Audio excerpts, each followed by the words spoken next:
Todavía recuerdo el olor. Era esa mezcla de cuero nuevo y pintura fresca que tienen los autos recién salidos de la agencia. Un olor que debería traer alegría, pero que en ese momento me revolvió el estómago de una manera que nunca olvidaré. Era miércoles por la mañana. Hacía exactamente 18 horas que había transferido 15 millones de pesos colombianos a la cuenta de la iglesia. 15 millones que representaban años de trabajo, de esfuerzo, de sacrificio. Dinero que yo creía sinceramente estaba entregando a Dios para su obra, para la construcción de un templo que llevaría el evangelio a miles de personas en Pereira.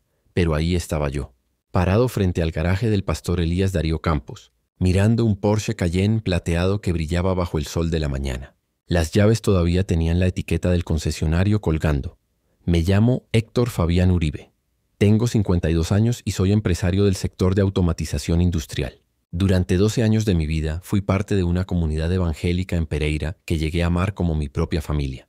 Hoy quiero compartir con ustedes una historia que jamás pensé que viviría. Una historia de fe, de traición, de oscuridad y finalmente de un encuentro inesperado con la verdad. Antes de continuar, quiero pedirte algo. ¿De dónde me estás escuchando? Escribe tu ciudad en los comentarios porque esta historia puede estar pasando cerca de ti también. No estoy aquí para atacar a nadie. Estoy aquí para contar mi verdad, para que otros que han pasado por lo mismo sepan que no están solos. Nací en Bucaramanga en 1973. Crecí en una familia trabajadora, de clase media, con padres que creían en Dios pero que nunca fueron muy religiosos. Íbamos a la iglesia católica en Navidad y Semana Santa, como muchas familias colombianas. Pero la fe no era algo que se viviera con intensidad en nuestra casa. Era más una tradición cultural que una convicción profunda. Estudié ingeniería eléctrica en la Universidad Industrial de Santander. Siempre fui un estudiante dedicado, tal vez demasiado. No tenía muchos amigos. Pasaba la mayor parte del tiempo entre libros y laboratorios. Desde joven tuve esa obsesión por el trabajo que nunca me abandonó. A los 25 años me casé con mi novia de la universidad. Duramos apenas 4 años. Ella me decía que estaba casado con mi trabajo, no con ella. Tenía razón. En el 2003, a mis 30 años, fundé mi propia empresa de automatización industrial. Empecé solo en un pequeño local alquilado en el barrio San Francisco de Bucaramanga. Los primeros años fueron durísimos. Trabajaba 16 horas diarias, dormía poco, comía mal, pero tenía un sueño. Construir algo significativo, dejar una huella, demostrarme a mí mismo que podía triunfar. Para el 2006, la empresa estaba al borde de la quiebra. Había invertido todo en equipos importados que no lograba vender. Tenía deudas con 3 bancos. Mi único empleado había renunciado. Llegué al punto donde consideré seriamente cerrar y buscar trabajo como empleado en alguna multinacional. Las noches eran largas y oscuras. Me sentía fracasado, solo, sin propósito real más allá de sobrevivir. Fue en ese momento de desesperación total cuando tomé una decisión que cambiaría el rumbo de mi vida. Decidí mudarme a Pereira. Había conseguido un pequeño contrato con una empresa textil de la región y pensé que tal vez un cambio de ciudad me daría un nuevo comienzo. Dejé Bucaramanga con apenas 2 maletas y muchas deudas. Pereira me recibió con su clima cálido y su gente amable. Alquilé un apartamento pequeño en el barrio Cuba, cerca del centro. Seguía trabajando incansablemente, pero algo había cambiado en mi interior. Ya no era solo ambición lo que me movía, era desesperación. Necesitaba que algo funcionara o me iba a derrumbar completamente. Una tarde de sábado, mientras caminaba por el Parque de Bolívar tratando de despejar mi mente, un hombre se me acercó con una sonrisa amable. Se presentó como Juvenal Parra, miembro de una iglesia evangélica local. No fue agresivo ni invasivo. Simplemente me preguntó si conocía a Jesús personalmente. Le dije que había crecido en la iglesia católica, pero que hacía años no pisaba ningún templo. Me invitó a un culto de sanidad y milagros que tendrían el domingo por la noche en el Centro Evangélico Nueva Alianza. Normalmente hubiera rechazado la invitación cortésmente y seguido mi camino. Pero algo en su mirada sincera, en su tono genuino, me hizo dudar. Además, ¿qué tenía que perder? Mi vida era un desastre de todas formas. Le dije que tal vez iría, sin comprometerme realmente. El domingo por la noche, sin saber muy bien por qué, me encontré caminando hacia la dirección que Juvenal me había dado. Era un edificio modesto en la avenida Circunvalar, pintado de blanco con un letrero grande que decía Centro Evangélico Nueva Alianza, Dios es fiel. Desde afuera se escuchaba música. No era la música solemne y tradicional que recordaba de la iglesia católica de mi infancia. Era música contemporánea, con batería, guitarras eléctricas, voces potentes. Entré tímidamente y me senté en la última fila.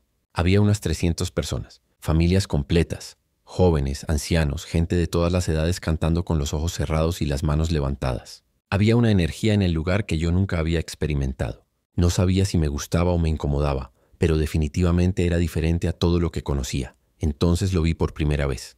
El pastor Elías Darío Campos subió al púlpito y comenzó a predicar. Era un hombre de unos 45 años, bien vestido con un traje gris que se veía costoso, cabello perfectamente peinado, voz profunda y segura. Hablaba con una autoridad que capturaba la atención. Su sermón esa noche fue sobre las promesas de Dios para los que creen, sobre cómo Dios quiere bendecirnos y prosperarnos. Algo en sus palabras resonó profundamente en mí. Hablaba de un Dios que no solo te salva del infierno después de la muerte, sino que también quiere transformar tu vida aquí y ahora. Un Dios personal que se interesa por tus problemas, por tu negocio, por tus finanzas, por tu soledad. Yo necesitaba creer en ese Dios. Al final del culto, el pastor Elías hizo un llamado al altar para quienes quisieran entregar su vida a Cristo. Antes de darme cuenta, mis piernas me habían llevado al frente. Había algo más fuerte que mi razón empujándome. Cuando el pastor puso su mano sobre mi cabeza y oró por mí, algo se rompió dentro de mí. Lloré como no lloraba desde niño. Todas las presiones, los miedos, las frustraciones salieron en ese momento. Esa noche regresé a mi apartamento siendo una persona diferente. Sentía paz, sentía esperanza. Sentía que finalmente mi vida tenía un propósito más grande que simplemente sobrevivir o tener éxito en los negocios. Había encontrado algo que no sabía que estaba buscando. Lo que no sabía en ese momento era que ese encuentro marcaría el inicio de un viaje de 12 años que me llevaría a los lugares más altos de alegría espiritual y también a los abismos más profundos de desilusión y dolor. Un viaje que eventualmente me llevaría a ese garaje, mirando ese Porsche Cayenne plateado, sintiendo cómo mi mundo se derrumbaba. Pero estoy adelantándome. Déjame contarte cómo todo se desarrolló, paso a paso, decisión por decisión, hasta llegar a ese momento que cambió todo para siempre. Los primeros meses en el Centro Evangélico Nueva Alianza fueron como un despertar espiritual que yo nunca había experimentado. Comencé a asistir no solo los domingos, sino también los miércoles a las reuniones de oración y los viernes a los grupos pequeños. Mi vida, que antes giraba únicamente alrededor del trabajo, ahora tenía un nuevo centro. La comunidad de fe Juvenal Parra, el hermano que me había invitado inicialmente, se convirtió en mi mentor espiritual. Era un hombre sencillo que trabajaba en un concesionario de autos en la vía Armenia. Tenía unos 55 años, una familia hermosa y una fe genuina que se notaba en cada conversación. Me enseñó los fundamentos de la vida cristiana evangélica, la importancia de leer la Biblia diariamente, de orar sin cesar, de congregarse con otros creyentes. Me regaló mi primera Biblia evangélica. Era una versión Reina Valera 1960 con las palabras de Jesús en rojo. Todavía la conservo, llena de subrayados y anotaciones de aquellos primeros años de fervor. Comencé a levantarme una hora más, temprano cada mañana para leer un capítulo antes de ir a trabajar. Las palabras cobraban vida de una manera que nunca había experimentado en mi infancia católica. El pastor Elías Darío Campos predicaba cada domingo con una pasión que encendía algo dentro de mí. Sus sermones no eran las homilías cortas y protocolarias que recordaba de mi niñez. Eran presentaciones de 45 minutos, llenas de emoción, de ilustraciones de la vida cotidiana, de aplicaciones prácticas. Me sentaba en la tercera fila con mi cuaderno, tomando notas como si estuviera en una clase universitaria. Recuerdo especialmente un sermón sobre la fe de Abraham. El pastor Elías hablaba de cómo Abraham había dejado todo, su tierra, su familia, su comodidad, para seguir el llamado de Dios hacia una tierra prometida que ni siquiera conocía. Eso es fe verdadera, decía con voz potente. No es creer cuando todo es fácil, es obedecer cuando no entiendes, es confiar cuando no ves el camino claramente. Esas palabras me golpearon fuerte. Yo había dejado Bucaramanga, mi ciudad natal, mi zona de confort. Había venido a Pereira sin garantías, solo con esperanza. ¿No era eso también un acto de fe? Empecé a ver mi vida bajo una nueva luz. Tal vez Dios me había traído aquí con un propósito mayor del que yo comprendía. Y entonces comenzó a suceder algo extraordinario. Mi empresa empezó a despegar de manera inexplicable. Ese pequeño contrato con la textil se convirtió en un contrato más grande. Me recomendaron con otras empresas. En cuestión de 6 meses pasé de estar al borde de la quiebra a tener más trabajo del que podía manejar solo. Contraté a mi primer empleado, luego a un segundo. Para finales del 2007 tenía una oficina más grande y 5 personas trabajando conmigo. Los contratos seguían llegando. Empresas del sector cafetero de Manizales y Armenia comenzaron a solicitar nuestros servicios de automatización. Cada mes facturaba más que el anterior. Yo atribuía todo este éxito a Dios. Cada contrato cerrado era una bendición divina. Cada cliente nuevo era una respuesta a mis oraciones. El pastor Elías reforzaba esta creencia constantemente desde el púlpito. Cuando eres fiel a Dios, predicaba, Él es fiel contigo. Cuando pones a Dios primero, Él se encarga de tus necesidades. Fue en esa temporada de prosperidad inicial cuando aprendí sobre los diezmos.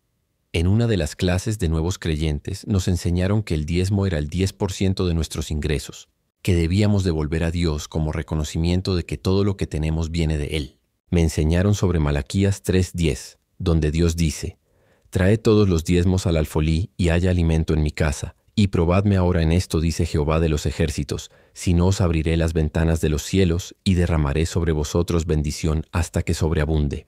Para mí tenía lógica perfecta. Si Dios me estaba bendiciendo económicamente, lo mínimo que podía hacer era devolverle el 10%. No era una carga, era un privilegio. Empecé a dar mi diezmo fielmente cada mes. Calculaba exactamente el 10% de mis ganancias y lo transfería a la cuenta de la iglesia. Había algo profundamente satisfactorio en ese acto. El pastor Elías reconocía públicamente a los diezmadores fieles. No mencionaba nombres ni cantidades, pero hablaba de cómo Dios honraba a quienes honraban a Dios con sus finanzas.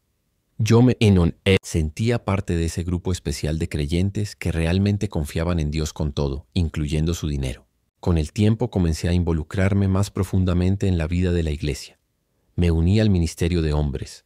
Asistía a retiros espirituales en fincas fuera de Pereira, donde pasábamos fines de semana enteros en oración, estudio bíblico y compañerismo. Esos retiros me dieron amigos genuinos por primera vez en años. Hombres con los que podía ser vulnerable, compartir mis luchas, orar juntos. Para el 2009, el pastor Elías me pidió que liderara un grupo pequeño. Era un gran honor. Cada jueves, por la noche, entre 10 y 15 personas se reunían en mi apartamento para estudiar la Biblia, compartir testimonios y orar unos por otros. Ver a otros crecer en su fe a través de estas reuniones me daba una satisfacción que ningún éxito empresarial me había dado. Mi relación con el pastor Elías se volvió más personal. Él me llamaba ocasionalmente para preguntarme cómo iba mi negocio, cómo me sentía espiritualmente. Me invitaba a almorzar a su casa algunos domingos después del culto. Conocí a su esposa Mireya y a sus 2 hijos adolescentes. Parecía una familia normal, amorosa, dedicada al ministerio. En esas comidas privadas, el pastor Elías me hablaba de sus sueños para la iglesia. Quería ver al Centro Evangélico Nueva Alianza crecer y alcanzar a toda la ciudad de Pereira con el Evangelio. Hablaba de su visión de tener algún día un edificio propio, más grande, con capacidad para miles de personas. Dios me ha mostrado grandes cosas, me decía con ojos brillantes. Esta iglesia está destinada a ser una luz para toda la región. Yo le creía completamente. No tenía ninguna razón para dudar. Era mi pastor, mi mentor espiritual, alguien a quien respetaba profundamente. Si Dios le había dado esa visión, entonces mi papel era apoyarla de cualquier manera posible. Para el 2010, mi empresa ya tenía 15 empleados y contratos en 3 departamentos diferentes. Me había convertido en uno de los empresarios más exitosos de la congregación. El pastor Elías me pedía ocasionalmente que compartiera mi testimonio. Durante los cultos, hablando de cómo Dios había transformado mi vida y mi negocio desde que llegué a la iglesia. Cada vez que compartía mi historia, veía los ojos brillantes de otros creyentes. Algunos se acercaban después para pedirme consejos sobre sus propios negocios o para que orara por sus situaciones financieras. Me sentía útil, relevante, parte de algo más grande que yo mismo. Pero también comencé a notar cosas que, en ese momento, no me parecieron preocupantes, pero que más tarde cobrarían significado. Los sermones del pastor Elías empezaron a centrarse cada vez más en la prosperidad económica. No era algo sutil. Domingo tras domingo, el tema central era cómo Dios quiere que sus hijos prosperen materialmente. Predicaba sobre Job recuperando el doble de lo que había perdido, sobre Abraham siendo bendecido con riquezas, sobre Salomón teniendo más oro que cualquier otro rey. Dios no quiere que sus hijos sean pobres, decía enfáticamente. La pobreza es una maldición que Cristo rompió en la cruz. Ustedes tienen derecho a prosperar porque son hijos del Rey. Si alguna vez sentiste que Dios te habló en un momento oscuro de tu vida, deja un amén en los comentarios. Quiero saber que no estoy solo en esta historia. Las ofrendas especiales se volvieron más frecuentes. Además del diezmo regular, ahora había ofrendas para misiones, ofrendas para los pobres, ofrendas para el fondo de construcción, ofrendas de primicias a inicio de año, ofrendas de gratitud. Siempre había una razón para dar más. Yo daba generosamente. No porque me sintiera obligado, sino porque genuinamente creía que estaba invirtiendo en el reino de Dios. Veía los reportes financieros que ocasionalmente compartían en las reuniones de líderes. La iglesia estaba creciendo económicamente, teníamos ahorros. Todo parecía transparente y legítimo. El pastor Elías comenzó a predicar sobre dar para que Dios te devuelva multiplicado. Usaba el término siembra y cosecha constantemente. Si siembras poco, cosecharás poco, decía. Pero si siembras generosamente, Dios te devolverá 30, 60, hasta 100 veces más. Citaba la historia de la viuda que dio todo lo que tenía y Dios la bendijo abundantemente. Estas enseñanzas resonaban conmigo porque parecían confirmarse en mi propia vida. Mientras más daba, más prosperaba mi empresa. Era como si hubiera descubierto una fórmula espiritual para el éxito. Los años entre 2011 y 2015 fueron los más prósperos de mi vida, tanto espiritual como económicamente. Mi empresa de automatización industrial se consolidó como una de las más confiables del eje cafetero. Teníamos contratos con las principales empresas textiles, cafeteras y manufactureras de la región. Para el 2012 ya no cabíamos en la oficina que había alquilado inicialmente. Compré un local propio en la zona industrial de Pereira. Lo remodelé completamente e instalé un showroom donde los clientes podían ver demostraciones de nuestros sistemas de automatización. Contraté un gerente de operaciones para que manejara el día a día, lo que me permitió dedicarme más a la estrategia y expansión del negocio. Mi equipo creció a 25 empleados, ingenieros, técnicos, vendedores, personal administrativo. Cada uno de ellos conocía mi fe. Hacíamos una oración breve cada lunes por la mañana antes de comenzar la semana laboral. Algunos de mis empleados incluso empezaron a asistir al Centro Evangélico Nueva Alianza por mi invitación. Los números hablaban por sí solos. Mi empresa facturaba mensualmente lo que antes facturaba en un año completo. Cerré contratos millonarios con multinacionales que estaban expandiendo operaciones en Colombia. Cada logro empresarial lo celebraba primero en la iglesia, agradeciendo a Dios públicamente por su fidelidad. Y yo era fiel con mis diezmos. Pero ya no solo daba el 10%. Voluntariamente había aumentado mi contribución al 15% de mis ingresos mensuales. Además, daba ofrendas especiales cuando el pastor Elías anunciaba necesidades específicas de la iglesia. En algunos meses, mi contribución total a la iglesia alcanzaba el 20% o más de mis ganancias. Nunca sentí que estaba siendo manipulado. Al contrario, me sentía privilegiado de poder contribuir de manera significativa a la obra de Dios. Veía cómo la iglesia crecía, cómo más personas se convertían, cómo se lanzaban nuevos ministerios. Me sentía parte de algo eterno, algo que trascendía mi pequeña vida y negocio. Mi relación con el pastor Elías Darío Campos se profundizó durante estos años. Dejó de ser solo mi pastor para convertirse en algo parecido a un padre espiritual. Me llamaba hijo en la fe. Yo lo llamaba pastor con un respeto que rayaba en la reverencia.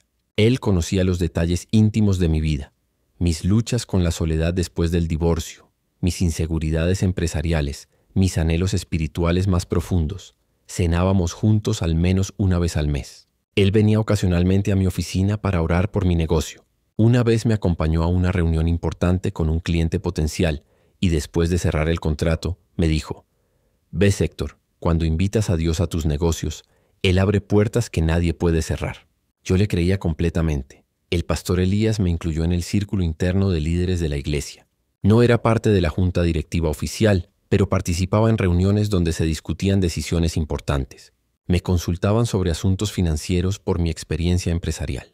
Me sentía valorado, necesitado, importante dentro de la comunidad. Durante estos años también noté cambios en el estilo de vida del pastor Elías, aunque en ese momento los justifiqué completamente.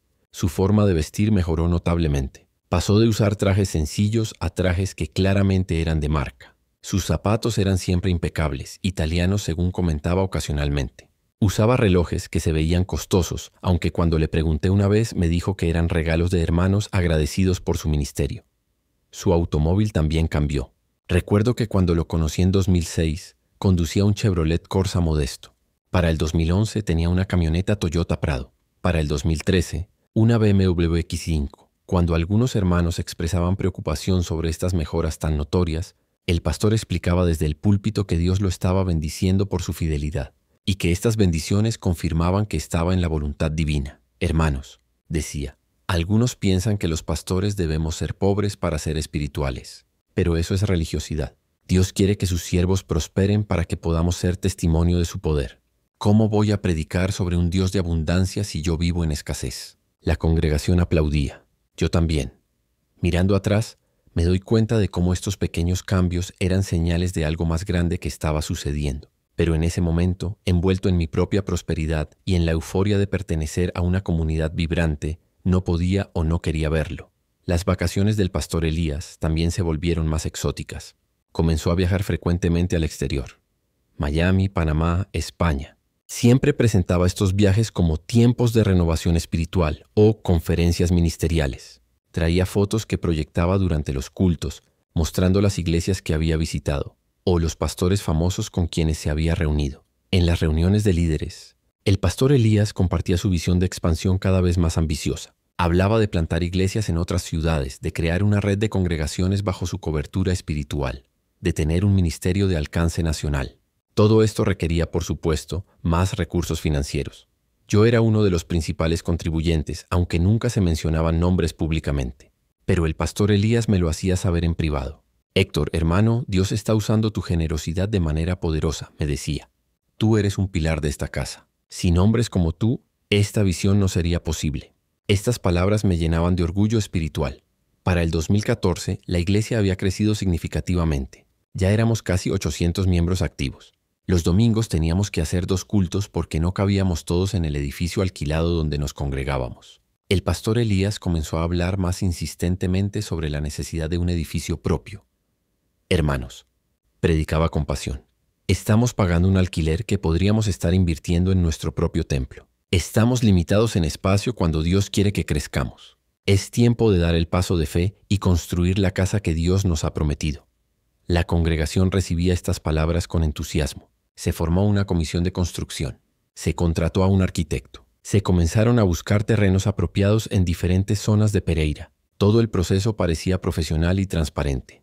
Si estás disfrutando esta historia y quieres escuchar más testimonios reales como este, te invito a que te suscribas al canal y actives la campanita. Esto me ayuda mucho a seguir compartiendo estas vivencias con más personas que, como tú, buscan la verdad. Yo participaba activamente en la comisión de construcción. Aportaba mi experiencia empresarial para evaluar presupuestos y negociar con proveedores. Visitábamos terrenos los sábados por la mañana. Había una emoción colectiva, un sentimiento de estar construyendo algo histórico para el reino de Dios en Pereira. Se encontró finalmente un terreno perfecto en la zona de Circunvalar, cerca de donde había asistido a mi primer culto años atrás. Era un lote de 3.000 metros cuadrados, suficiente para construir un auditorio grande, oficinas administrativas, salones para los diferentes ministerios y estacionamiento. El precio era de 800 millones de pesos colombianos. El pastor Elías presentó la visión completa durante un culto especial un domingo de noche. Había contratado a una empresa de diseño que había creado renderizaciones en 3D del proyecto. Las imágenes proyectadas en la pantalla gigante mostraban un edificio moderno, elegante, con capacidad para 3.000 personas. Era impresionante. Este es el templo que Dios me mostró en visión hace 5 años, decía el pastor con lágrimas en los ojos. Hoy estamos viendo esa visión materializarse, pero necesitamos que cada uno de ustedes participe. Esto no lo va a pagar un solo hermano o 2. Esto lo vamos a hacer todos juntos, como familia.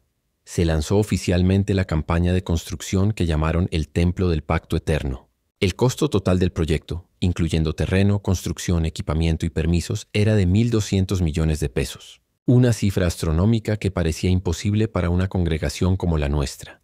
Pero el pastor Elías predicaba constantemente sobre la fe. Abraham no sabía cómo, pero obedeció, nos recordaba. Dios provee para lo que Él mismo ordena. Si esta es su voluntad, el dinero va a llegar. Nos animaba a hacer sacrificios financieros significativos, a dar no desde nuestra comodidad, sino desde nuestra fe. Durante los siguientes meses, los domingos estaban dedicados casi completamente a la campaña de construcción. Había testimonios de personas que habían vendido joyas, carros, propiedades para contribuir. Una pareja de ancianos donó todos sus ahorros de toda una vida. Un joven profesional donó su prima de fin de año completa. Las historias eran emotivas, inspiradoras. Yo también quería ser parte de estas historias de sacrificio y fe. Comencé a orar intensamente sobre cuánto debería contribuir. Sabía que tenía recursos. Mi empresa estaba en su mejor momento. Acababa de cerrar el contrato más grande de toda mi historia empresarial con una multinacional que iba a pagar 80 millones de pesos por un proyecto de automatización completa de su planta. Una noche, mientras oraba en mi apartamento, sentí lo que interpreté como la voz de Dios diciéndome que debía dar algo significativo, algo que realmente demostrara mi confianza en Él. No solo el 10% o el 15%, algo radical, algo que fuera un verdadero sacrificio. Pasé semanas en esa lucha interior, buscando claridad. El pastor Elías, en nuestras conversaciones privadas, me animaba a buscar la dirección de Dios. Nunca me dijo una cantidad específica, pero me hacía preguntas como: ¿cuánto crees que Dios te está pidiendo dar? ¿Estás dispuesto a confiar en Él aunque no entiendas? Estas preguntas resonaban en mi mente constantemente. Para mediados del 2015, la campaña había recaudado 400 millones de pesos. Era impresionante, pero todavía faltaba mucho. El pastor Elías comenzó a predicar sobre ofrendas de pacto, explicando que estas eran donaciones especiales que creaban un pacto entre el creyente y Dios, garantizando bendiciones multiplicadas. La presión espiritual durante la campaña de construcción era constante, aunque en ese momento yo no la percibía como presión, sino como motivación divina. Cada culto, cada reunión de líderes, cada conversación giraba alrededor del gran proyecto. El templo del pacto eterno se había convertido en el centro de nuestra vida congregacional. El pastor Elías había traído a un consultor financiero cristiano desde Bogotá para que nos diera una serie de conferencias sobre finanzas del reino. Este hombre, que se presentaba como asesor de varias megaiglesias en Latinoamérica, nos enseñaba principios que yo nunca había escuchado en mis años previos como creyente. El dinero es espiritual, decía este consultor durante sus presentaciones con diapositivas llenas de versículos bíblicos. Cuando das, no solo estás moviendo recursos naturales, estás activando leyes espirituales que obligan a Dios a bendecirte. Es un contrato celestial. Usaba términos como semilla de fe, siembra profética y ofrendas que rompen maldiciones generacionales. Yo tomaba notas furiosamente, como si estuviera aprendiendo secretos antiguos que finalmente me darían acceso a un nivel superior de vida cristiana. Otros líderes hacían lo mismo. Todos queríamos estar en ese lugar de bendición ilimitada que el consultor describía con tanta convicción. Las reuniones de la comisión de construcción se volvieron más frecuentes e intensas. Nos reuníamos cada martes por la noche en la oficina del pastor dentro del edificio de la iglesia. Era una oficina que había sido remodelada recientemente, con muebles modernos, una pantalla grande en la pared, aire acondicionado y una máquina de café expreso que el pastor usaba generosamente durante nuestras largas sesiones. En estas reuniones revisábamos el progreso de la recaudación. Teníamos una gráfica grande en la pared que mostraba el objetivo de 1.200 millones de pesos y cuánto habíamos logrado hasta el momento. Cada semana, el pastor actualizaba la gráfica con nuevos aportes. Ver esa línea subir era emocionante, pero también frustrante porque parecía moverse demasiado lento. Hermanos, nos decía el pastor Elías durante una de estas reuniones, hemos estado en esta campaña por 8 meses y solo hemos alcanzado el 33% de la meta. A este ritmo nos tomará años poder comenzar la construcción. Necesitamos un milagro financiero. Necesitamos que Dios toque el corazón de algunos hermanos con recursos para que den ofrendas mayores. Sus palabras no eran una demanda directa hacia mí, pero yo sentía la mirada ocasional que me lanzaba. Él sabía que mi empresa estaba prosperando. Sabía que yo tenía liquidez. En nuestras conversaciones privadas me había compartido que varios hermanos empresarios de la congregación habían prometido donaciones grandes, pero aún no las habían cumplido. Hay una diferencia entre prometer y cumplir, me decía con cierta frustración. Los sermones dominicales se volvieron aún más centrados en el tema del dinero y la generosidad. El pastor Elías predicaba series completas sobre la bendición de Abraham, la prosperidad de José y la multiplicación de Salomón. Cada historia bíblica era interpretada a través del lente de la prosperidad financiera. Un domingo que nunca olvidaré, predicó sobre la viuda de Sarepta que dio su última comida al profeta Elías. Ella dio cuando no tenía nada más que dar, clamaba el pastor con voz temblorosa de emoción. Dio su última porción, y Dios multiplicó su aceite y su harina durante 3 años de hambruna. ¿Entienden el principio? Cuando das lo último que tienes, Dios te da lo que nunca has tenido. La congregación respondía con aplausos y amenes sonoros. Yo también aplaudía, convencido de la verdad de sus palabras. Después del culto, varios hermanos pasaban al frente llorando para hacer compromisos financieros públicos. Algunos prometían vender sus carros. Otros se comprometían a dar sus bonificaciones laborales completas. El ambiente era de euforia espiritual mezclada con sacrificio emocional. Durante estos meses también comenzaron las vigilias de conquista financiera. Eran reuniones especiales los viernes desde las 10 de la noche hasta las 2 de la mañana, dedicadas exclusivamente a orar por la provisión sobrenatural para el templo. Yo asistía fielmente, aunque al día siguiente tenía que trabajar. Consideraba que el sacrificio de sueño era parte de mi compromiso con la visión. En estas vigilias, el pastor Elías nos guiaba en oraciones de guerra espiritual. Atamos todo, espíritu de pobreza sobre esta congregación, declarábamos en voz alta. Rompemos toda maldición financiera generacional. Reclamamos la bendición de Abraham sobre nuestras vidas. Orábamos durante horas, a veces gritando, a veces llorando, siempre con una intensidad que nos dejaba exhaustos. Después de estas vigilias, el pastor hacía un llamado para que quienes sintieran un fuego en el corazón pasaran al frente y sembraran una ofrenda profética. Había algo en esas horas de la madrugada, después de horas de oración intensa, que bajaba nuestras defensas racionales. La gente daba cantidades que probablemente no daría en un estado mental más sobrio. Yo también di varias veces en esos momentos, convencido de que era el Espíritu Santo guiándome. Para octubre del 2015, mi empresa cerró el contrato más grande de toda su historia. Una multinacional del sector textil nos contrató para automatizar completamente 2 de sus plantas en Colombia. El valor del contrato era de 180 millones de pesos, a ejecutarse en 18 meses.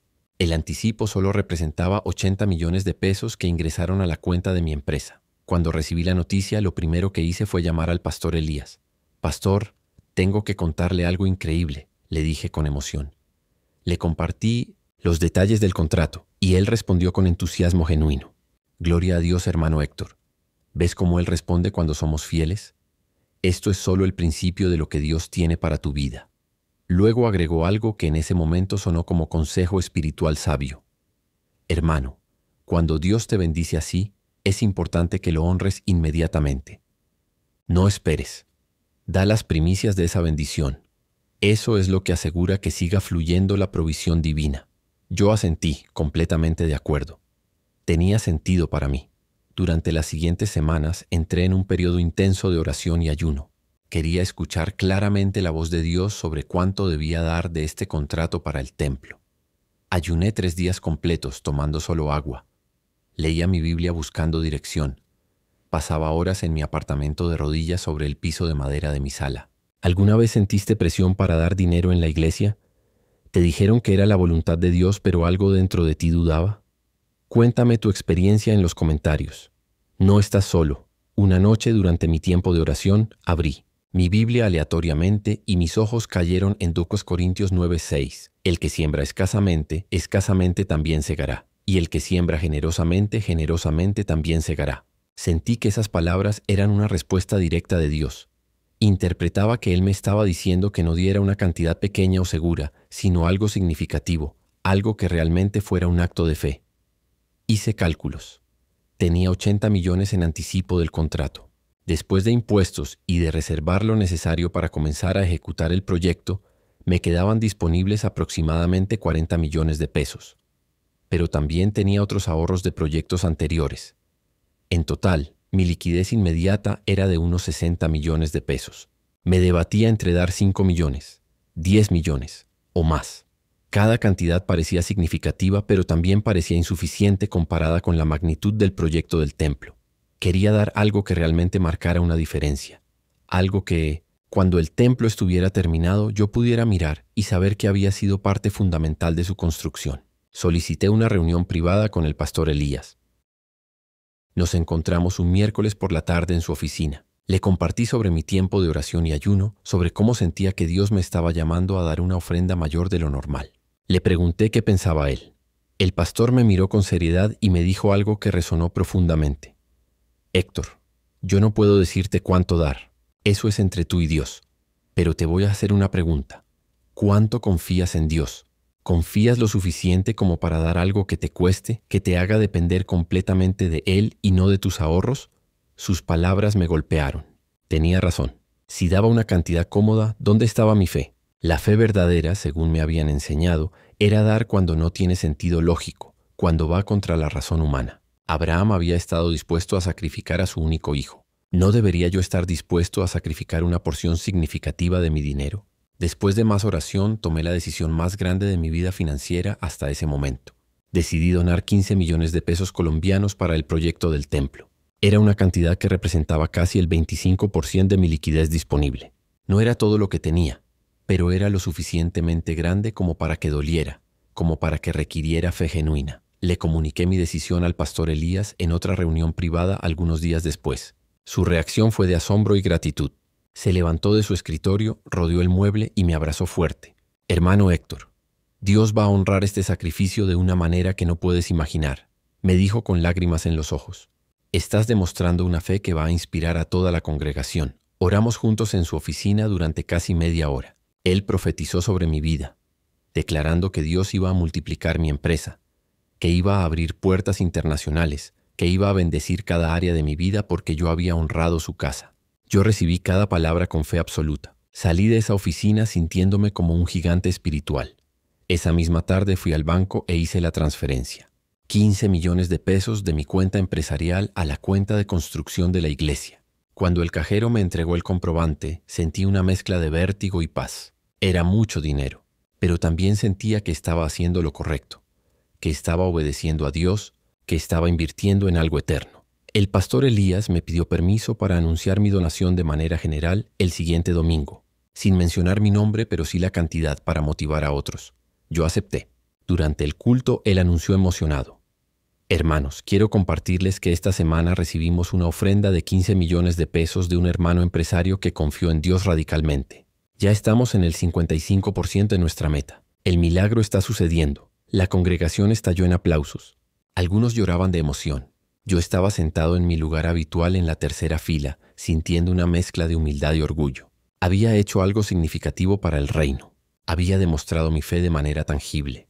Me sentía bien conmigo mismo, con Dios, con todo. Esa noche dormí profundamente, con la paz de quien ha tomado una decisión importante y correcta. No tenía idea de que en menos de 24 horas mi mundo entero se iba a derrumbar de la manera más devastadora imaginable. El martes por la noche había hecho la transferencia. Dormí tranquilo, soñando incluso con el templo terminado, lleno de gente adorando, con una placa en algún lugar que reconocía a los donantes principales. Era un sueño hermoso, lleno de propósito y significado eterno. Me desperté el miércoles a las 6 de la mañana como siempre. Hice mi tiempo devocional leyendo el Salmo 37 sobre cómo Dios cuida de los justos, desayuné ligero y me fui a la oficina. Tenía una reunión importante a las 9 con un cliente potencial de Armenia. Todo era rutinario, normal, sin señales de la tormenta que estaba por desatarse. A las 9:45 de la mañana, mientras revisaba unos planos técnicos en mi escritorio, sonó mi celular. Era un número que tenía guardado.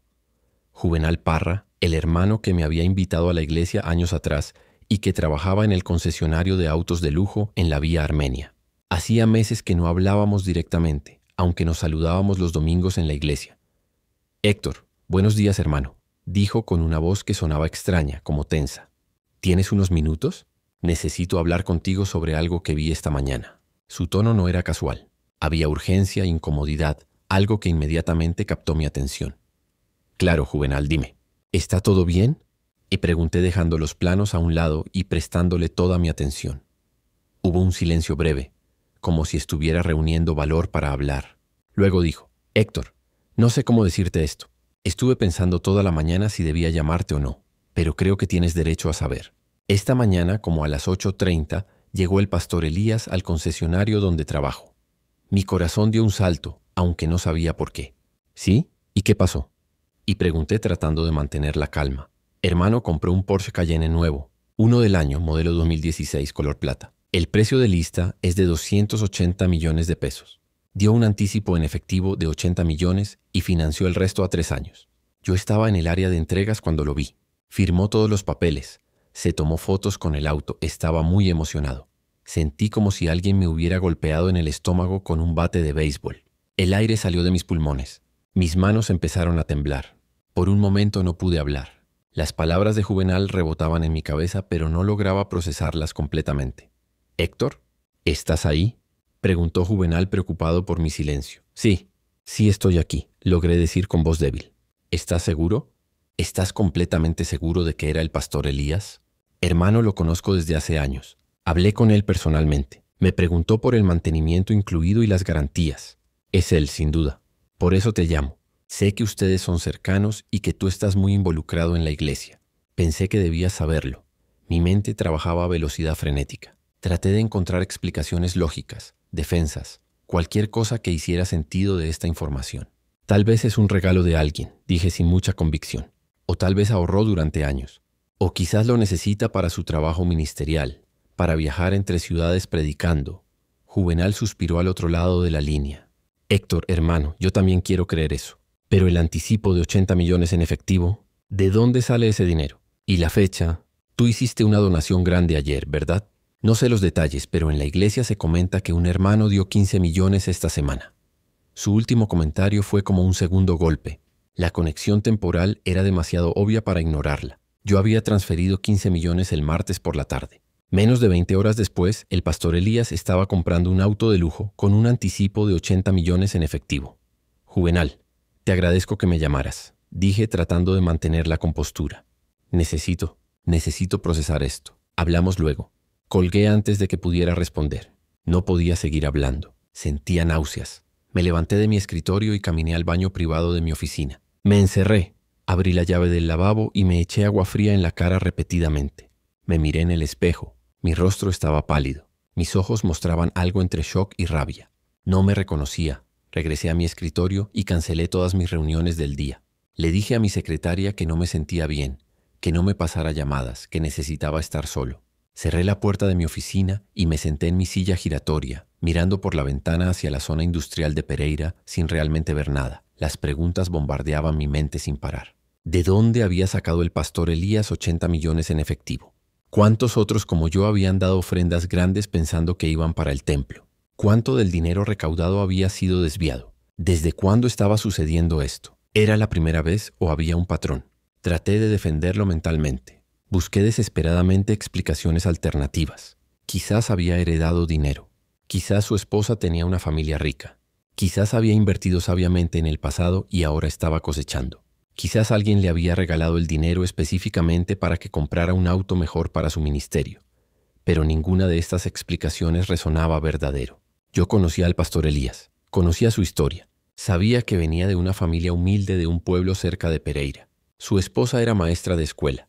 No había herencias millonarias. Y si alguien le hubiera regalado dinero para un auto, ¿por qué no lo habría mencionado? Él siempre hablaba públicamente de las bendiciones de Dios. La cronología era lo más perturbador. Martes por la tarde, yo transfiero 15 millones. Miércoles temprano, él compra un Porsche con 80 millones de anticipo en efectivo. ¿Coincidencia? Mi experiencia como empresario me decía que no. Las coincidencias así no existen en el mundo financiero. Pasé el resto del día en mi oficina sin poder concentrarme en absolutamente nada. Intenté trabajar en algunos documentos, pero las palabras se mezclaban en la página. Intenté hacer llamadas, pero no podía mantener una conversación coherente. Mi mente estaba completamente consumida por este descubrimiento. ¿Tú qué hubieras hecho en mi lugar? ¿Confrontarías inmediatamente? ¿Investigarías más primero? ¿Le darías el beneficio de la duda? Escríbelo en los comentarios. Necesito saber qué piensan otras personas sobre esto. Esa noche no pude dormir. Me quedé despierto en mi cama mirando el techo, dándole vueltas al asunto una y otra vez. Alrededor de las 3 de la mañana tomé mi laptop y comencé a buscar información. Busqué el precio exacto del Porsche Cayenne 2016 en Colombia.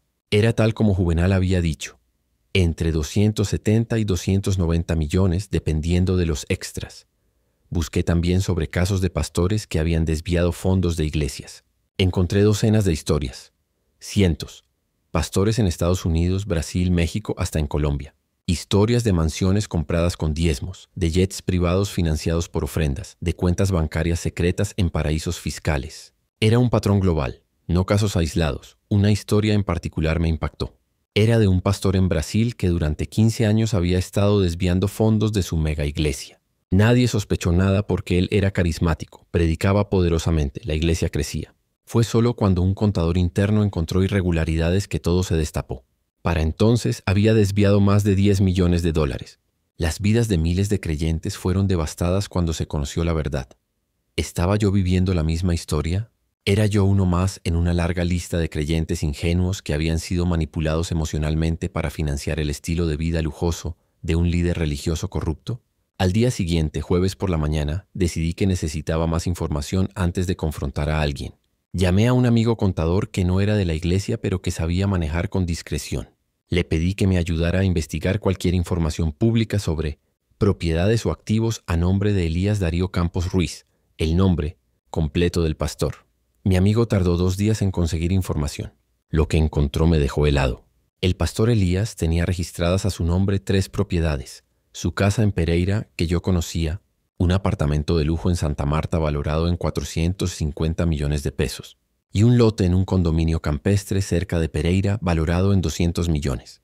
También tenía registrados 2 vehículos previos, además del Porsche nuevo, la BMW XC5, que yo conocía, y una camioneta Land Cruiser. El valor total de los activos registrados a su nombre superaba los 1.200 millones de pesos, exactamente la misma cantidad que se suponía costaría el templo del pacto eterno.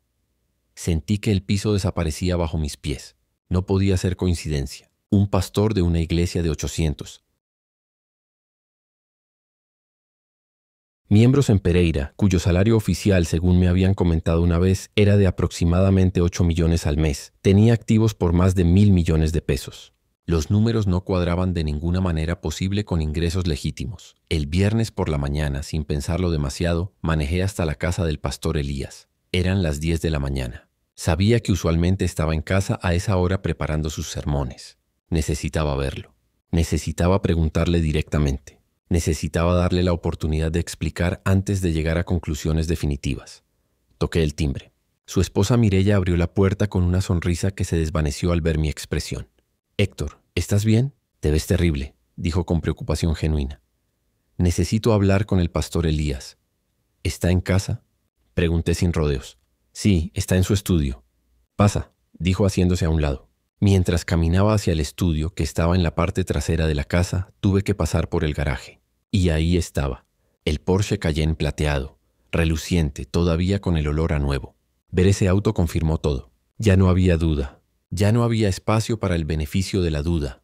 El pastor Elías estaba sentado en su escritorio con varios libros abiertos cuando entré. Levantó la vista y sonrió. «Héctor, qué sorpresa. Pasa, siéntate. ¿Quieres un café?» Su tono era casual, relajado, sin señales de culpa o preocupación. «Vi tu auto nuevo en el garaje», dije sin sentarme, mi voz saliendo más dura de lo que pretendía. «Es muy bonito. Debe haber costado mucho». Su sonrisa vaciló apenas un segundo antes de recuperarse.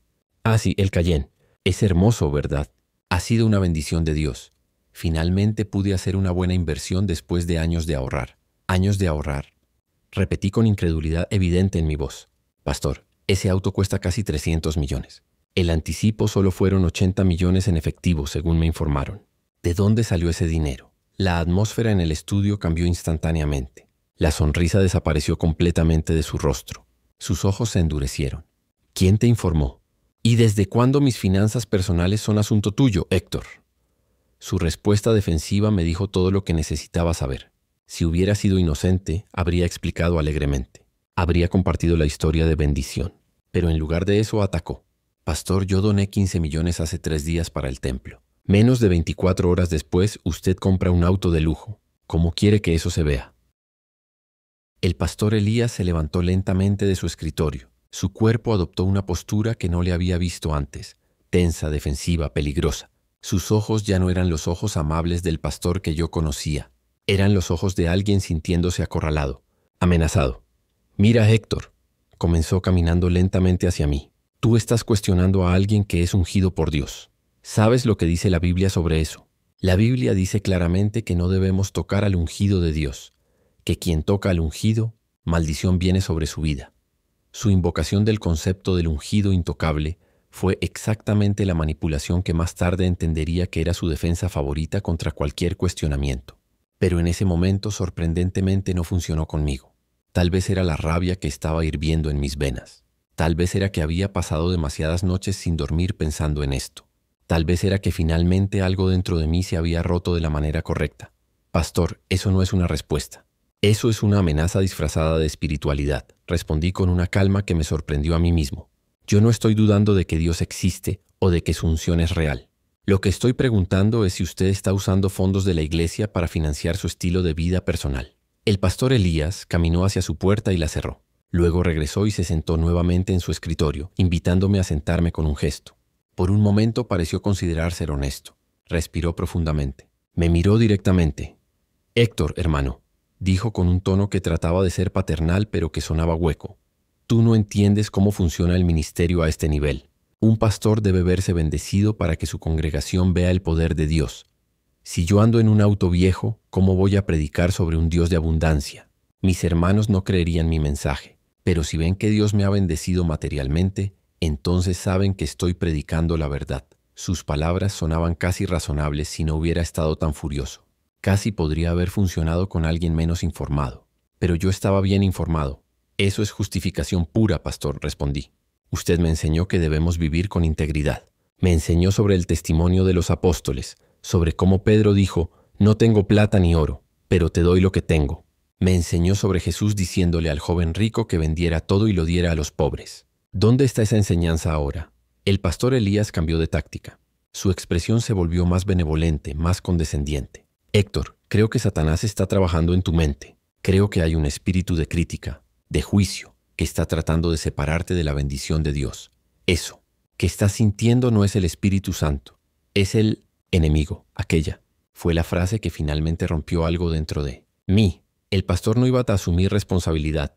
En cambio, iba a patologizar mi legítima preocupación como un ataque demoníaco. Esta era la defensa final, el arma nuclear de la manipulación espiritual. Si cuestionas, estás poseído. Estoy saliendo de aquí, pastor, dije levantándome de la silla. Pero quiero que sepa que voy a investigar más profundamente. Voy a mirar los libros de la iglesia. Voy a hablar con otros líderes. Y si encuentro lo que sospecho que voy a encontrar, tengo intención de exponerlo públicamente. El rostro del pastor Elías se convirtió en una máscara de rabia pura. Se levantó también, sus manos cerradas en puños. Mira, Héctor, no voy a permitir que destruyas el ministerio que Dios me ha encomendado por tus sospechas malintencionadas. Si vienes contra mí de esta manera, vendrá maldición sobre tu vida.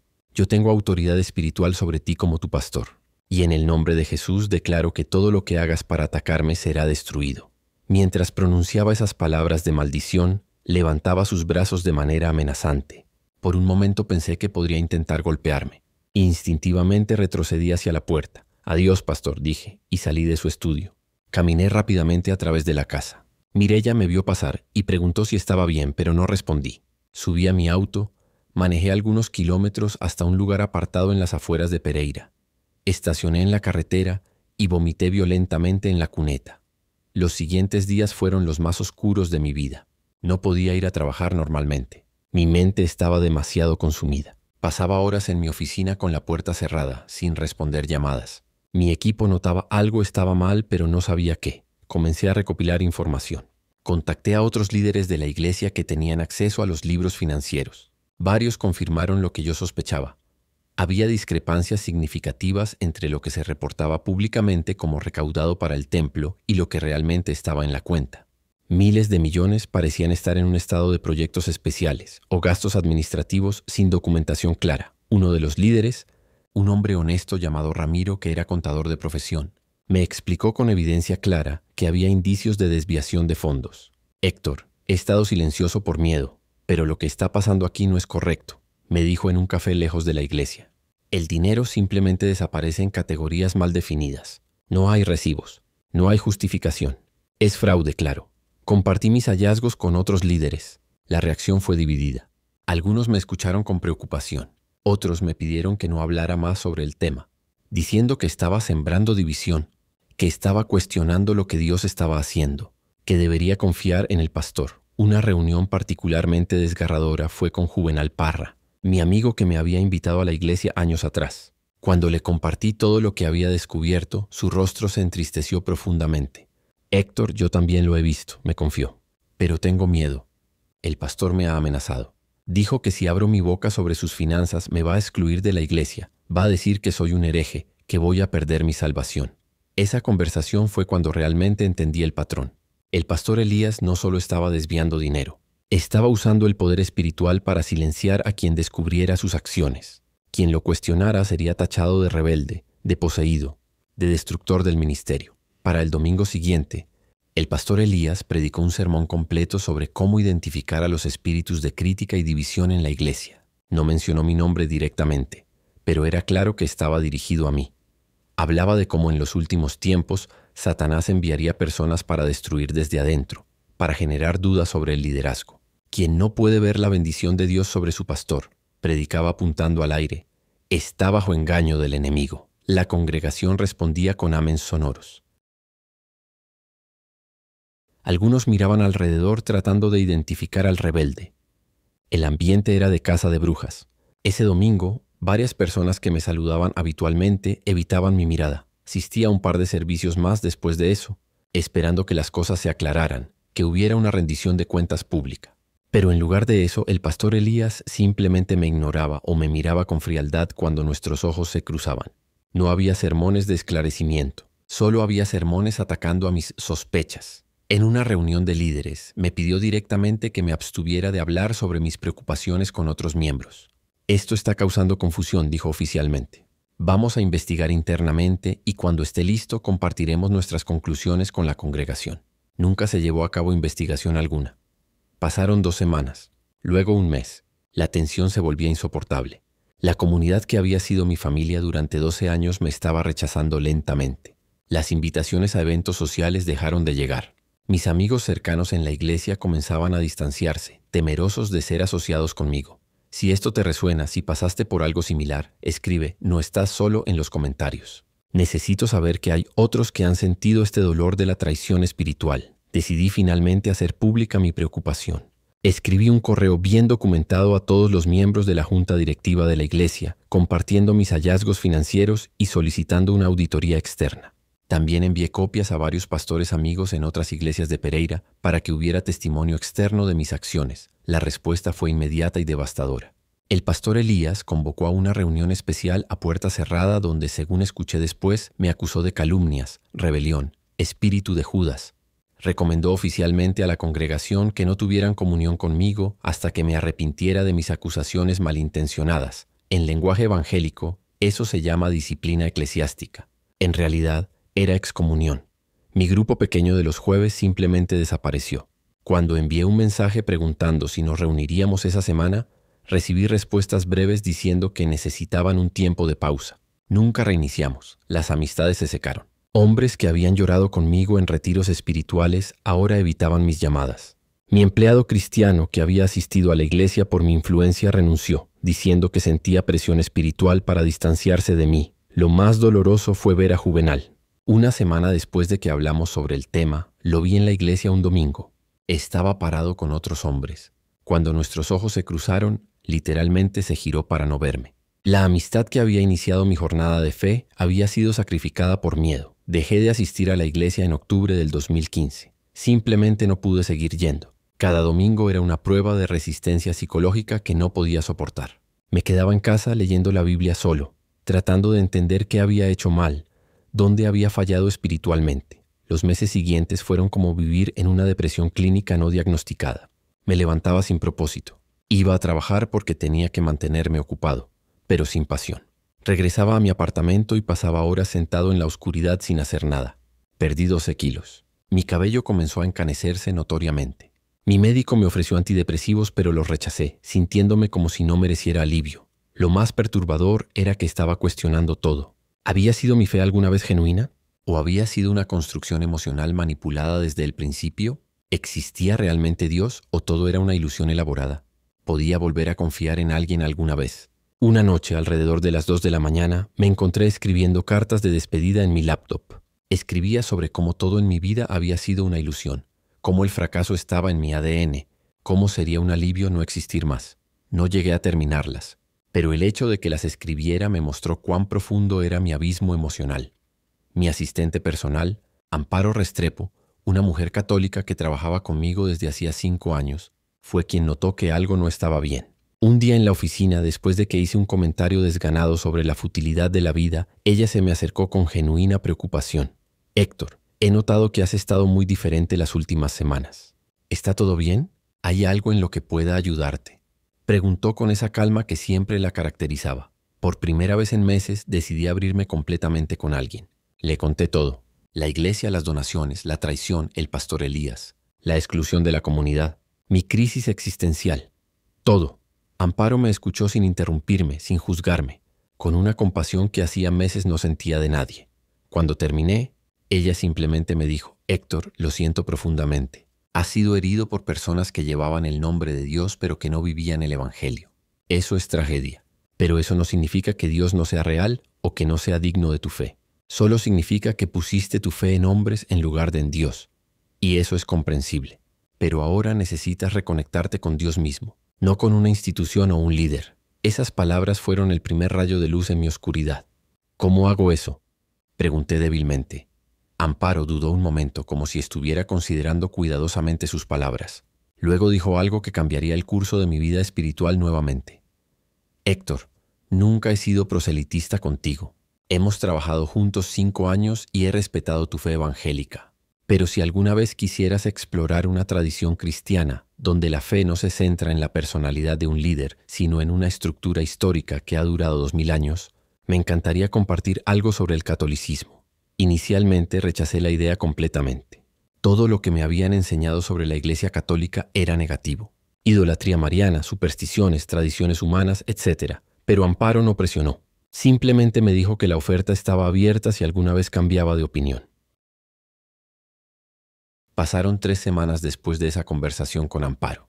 3 semanas durante las cuales seguí cayendo más profundamente en la depresión. Una noche, sin razón particular, me encontré buscando en internet sobre el catolicismo histórico. No sé qué me llevó a hacerlo. Tal vez curiosidad, tal vez desesperación. Tal vez, aunque no lo sabía entonces, el Espíritu Santo guiándome. Descubrí un video de un ex pastor evangélico que se había convertido al catolicismo. Su historia me fascinó inmediatamente porque compartía elementos similares a la mía. Había experimentado la prosperidad dentro del evangelicalismo, se había cuestionado ciertos aspectos y eventualmente había encontrado algo más sólido en la fe católica. Pasé esa noche entera viendo videos, leyendo artículos, cayendo en un rabbit hole de descubrimiento. Lo que más me impactó fue leer sobre los padres de la Iglesia, hombres como San Agustín, Santo Tomás de Aquino, San Ignacio de Antioquía, que habían vivido en los primeros siglos del cristianismo, algunos incluso contemporáneos a los apóstoles. Encontré un pasaje de San Ignacio de Antioquía, quien fue discípulo directo del apóstol Juan, donde describía la Eucaristía como la medicina de la inmortalidad, el antídoto para no morir sino vivir siempre en Jesús. Eso era de tiempos apostólicos. No era una invención medieval como me habían enseñado. Descubrí que la veneración de María, que había rechazado completamente durante mis años evangélicos, estaba presente en los escritos de los padres de la Iglesia desde el siglo II.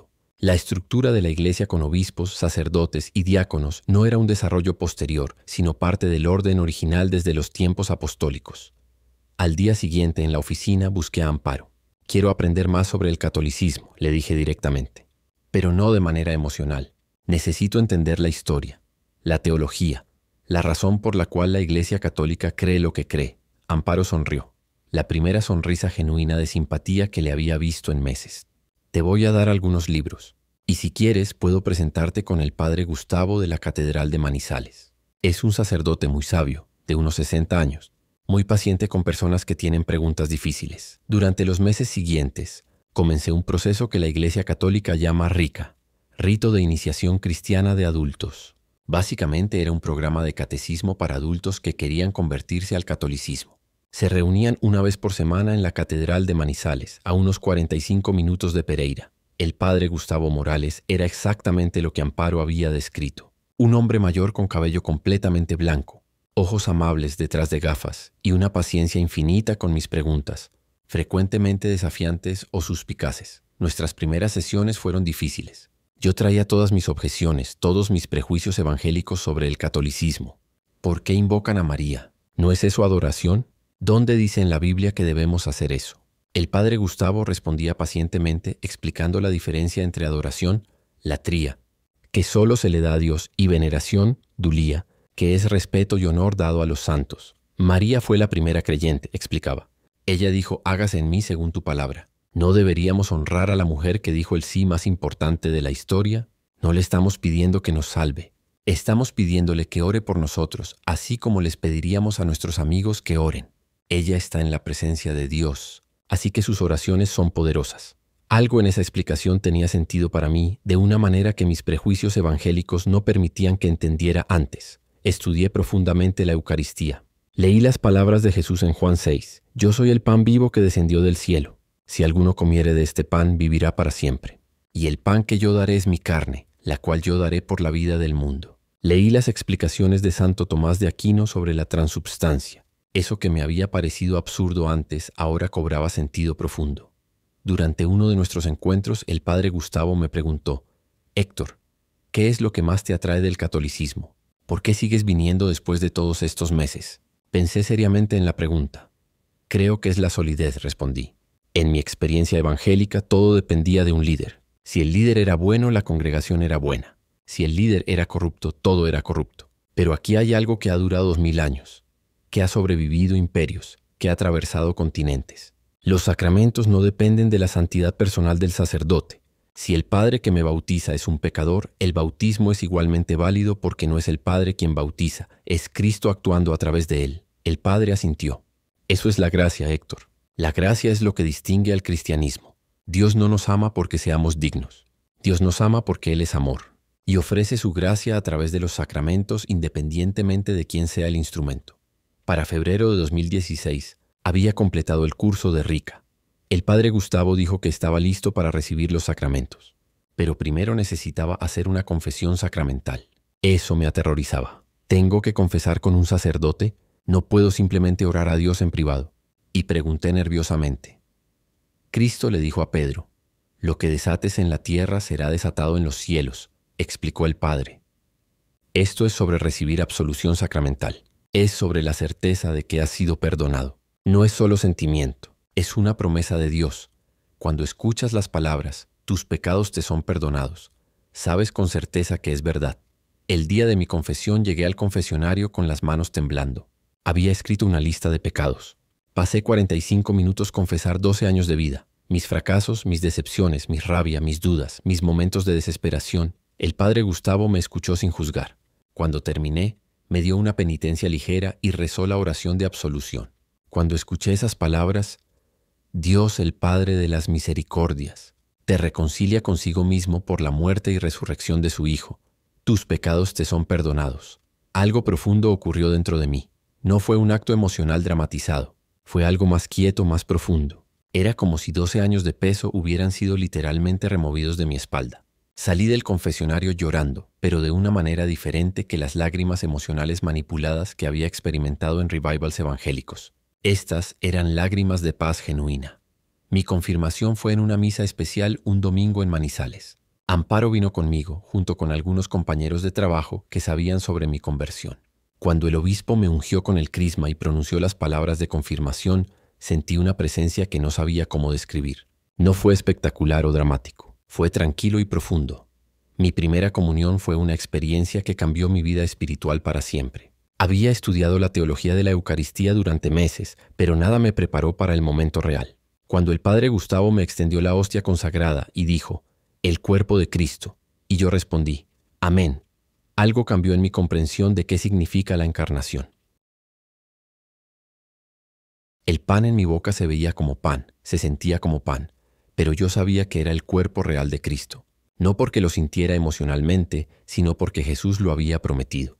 Era una fe que trascendía la emoción. Era una fe en la promesa de Dios. Las lágrimas corrían por mis mejillas, pero no podía moverme del lugar. Los meses que siguieron fueron de un descubrimiento gradual de la riqueza de la fe católica. Aprendí sobre los sacramentos. Aprendí sobre la oración del rosario, que inicialmente me pareció repetitiva, pero que descubrí era profundamente meditativa. Aprendí sobre los misterios del rosario, los misterios gozosos, dolorosos, gloriosos y luminosos, que me permitían contemplar toda la vida de Cristo y de María de una manera nueva. Asistir a misa se convirtió en el corazón de mi vida espiritual. No era el espectáculo emocionante que había experimentado en las reuniones evangélicas. Era algo más antiguo, más probado, más verdadero. Las mismas palabras que se rezaban en las iglesias católicas alrededor del mundo, que se habían rezado por 2000 años. Era como estar conectado a algo eterno. También descubrí la riqueza de la enseñanza social católica. Encíclicas sobre la dignidad humana, sobre la justicia económica, sobre la opción preferencial por los pobres. Todo esto contrastaba fuertemente con la teología de la prosperidad que me había consumido durante 12 años. La Iglesia Católica me enseñaba que la riqueza no era una señal de bendición divina, sino una responsabilidad ante Dios de cuidar a los pobres. Esto transformó completamente mi relación con el dinero. Ya no veía mi empresa como una bendición personal que podía usar para mi confort y lujo. La veía como una herramienta de administración que debía usar para servir a otros. Una de las prácticas más transformativas que adopté fue el examen de conciencia diario. Cada noche antes de dormir repasaba las acciones del día, reconocía dónde había fallado, pedía perdón a Dios y renovaba mi intención para el día siguiente. Era una disciplina que me permitía crecer espiritualmente de manera consistente. Sigue hasta el final porque lo que viene es la lección más importante que he aprendido en todo este viaje. Te lo prometo. Este testimonio no es solo sobre traición, es sobre redención, sobre encontrar verdad donde había perdido la esperanza. Para 2017, 2 años después de dejar la iglesia evangélica, me sentía completamente diferente. No solo espiritualmente, sino como persona. Había perdonado al pastor Elías. No porque sus acciones estuvieran justificadas, nunca lo estarían, sino porque el resentimiento me estaba destruyendo. El perdón no significó que no continuara creyendo que sus acciones fueron incorrectas. No significó que pensara que no debería haber consecuencias. Significó que dejé de llevar el peso de la rabia. Significó reconocer que él era un hombre quebrado que hizo cosas dañinas, así como yo soy un hombre quebrado, pero que Dios continúa amando y moldeando. Retomé mi relación con la empresa de manera diferente. Seguía siendo exitosa, pero ahora mis ganancias no eran para mi confort personal. Comencé a ser mucho más generoso, no con iglesias o ministerios cristianos específicamente, sino con organizaciones que trabajaban por la justicia social, educación para los pobres, cuidado ambiental. También me reconcilié parcialmente con varios hermanos de la iglesia evangélica. Cuando se conoció posteriormente que el pastor Elías había sido confrontado por la junta directiva, aparentemente mi investigación había tenido impacto, aunque no lo supe hasta después.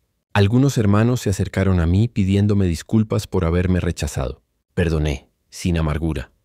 Lo que aprendí en todo este viaje es que la fe no puede estar centrada en personas. La fe debe estar centrada en Dios y en estructuras que trascienden a individuos. La Iglesia Católica no es perfecta.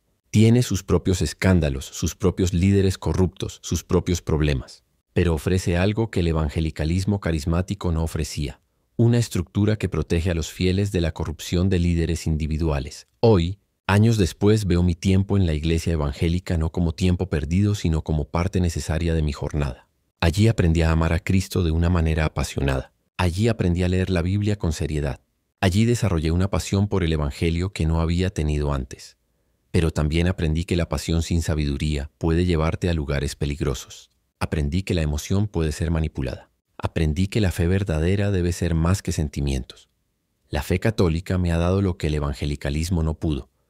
Una comunión con 2000 años de historia, sacramentos que me alimentan diariamente, prácticas de oración que me profundizan, una enseñanza sobre la justicia que desafía mis comodidades. Hoy recibo la Eucaristía cada domingo y entre semana cuando puedo.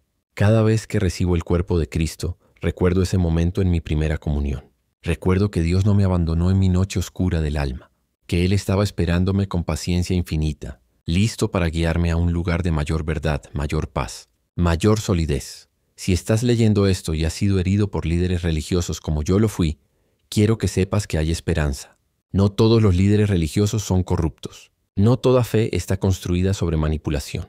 Hay tradiciones religiosas, como la Iglesia Católica, que tienen mecanismos incorporados para protegerse contra la corrupción de líderes individuales, pero tienes que estar dispuesto a cuestionar, tienes que estar dispuesto a investigar, tienes que estar dispuesto a reconocer que lo que una vez creíste puede no ser completo, o puede incluso ser falso, y tienes que estar dispuesto a buscar verdad aunque te lleve a lugares inesperados.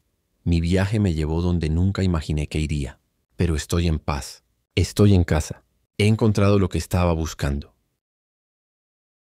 ¿Qué opinas de la historia de Héctor Fabián? ¿Ha tocado tu corazón? ¿Has pasado por algo similar? Déjame tu opinión en los comentarios. Quiero escuchar tu historia también. Esta ha sido una historia de traición, sí, pero es principalmente una historia de redención. Una historia que muestra que incluso cuando los hombres nos fallan, Dios permanece fiel. Que incluso cuando perdemos fe en las instituciones, podemos encontrar fe nuevamente en la verdad. He compartido estos detalles dolorosos no para atacar al pastor Elías o al movimiento evangélico en general. Hay evangélicos sinceros y honestos. Hay líderes que viven con integridad, pero también hay líderes corruptos. Hay sistemas diseñados para proteger a los corruptos y silenciar a los que hablan verdad. Si tú eres un creyente evangélico y esto te ha hecho cuestionarte, no tengo intención de convencerte de que cambies de denominación, pero sí te pido que hagas preguntas, que busques transparencia financiera, que no aceptes que confiar significa no preguntar. La verdadera confianza está basada en hechos y en integridad. Te invito a que te suscribas a este canal si estas historias reales de fe, traición y redención te tocaron el corazón. Tengo muchas más historias para compartir de personas que han pasado por crisis espirituales similares. Historias de dolor y de esperanza. Historias que muestran que Dios es más grande que nuestras decepciones. Activa la campanita de notificaciones para que no te pierdas el próximo video. Voy a compartir el testimonio de una mujer que fue pastora en una iglesia pentecostal y que descubrió verdades perturbadoras sobre su congregación. Su historia es igual de impactante. Y si este testimonio te hizo pensar, si te llevó a reflexionar sobre tu propia fe, tu propia experiencia religiosa, entonces mi objetivo ha sido cumplido. No es fácil compartir estas cosas. Requiere vulnerabilidad. Requiere estar dispuesto a ser juzgado. Pero si ayuda, aunque sea una persona, a no ser engañada, entonces vale la pena. Gracias por haber escuchado la historia de Héctor Fabián Uribe. Que Dios continúe bendiciendo tu vida, cualquiera que sea tu fe o tu creencia.